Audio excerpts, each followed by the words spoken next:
Konten media adalah dasar dari dampak media.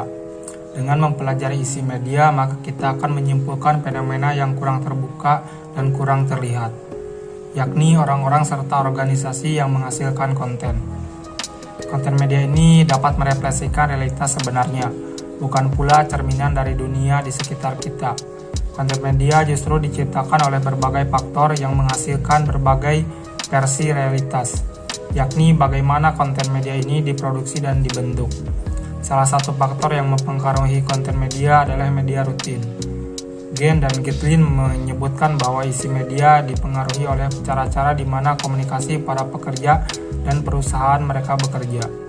Misalnya, wartawan diajarkan untuk menulis cerita dalam susunan piramida terbalik, dengan menempatkan apa yang mereka anggap paling penting ditempatkan di bagian atas dan mengorganisir terus semakin ke bawah.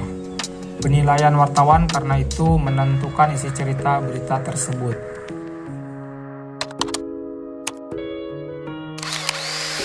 Pengaruh rutinitas media, apa yang dihasilkan oleh media massa, dipengaruhi oleh kegiatan seleksi yang dilakukan oleh komunikator, termasuk tenggat waktu, deadline, dan rintangan waktu yang lain. Keterbatasan tempat speech, struktur piramida terbalik dalam penulisan berita, dan kepercayaan reporter pada sumber-sumber resmi dalam berita yang dihasilkan. Organisasi media sangat mengandalkan kekuatan unsur ekonomi yang ikut mempengaruhi segala kebijakan medianya, dengan cara mempengaruhi bagian-bagian dari isi berita sebagai budaya bekerja dan hal yang menentukan standar independensi organisasi media dari sebuah perusahaan besar yang turut mengambil bagian dalam hal ini. Perkembangan kompleks banyak pengusaha media diartikan sebagai upaya mengubah dirinya untuk lebih berpikir bagaimana mempengaruhi satu sama lain, dan organisasi media menangani permasalahan.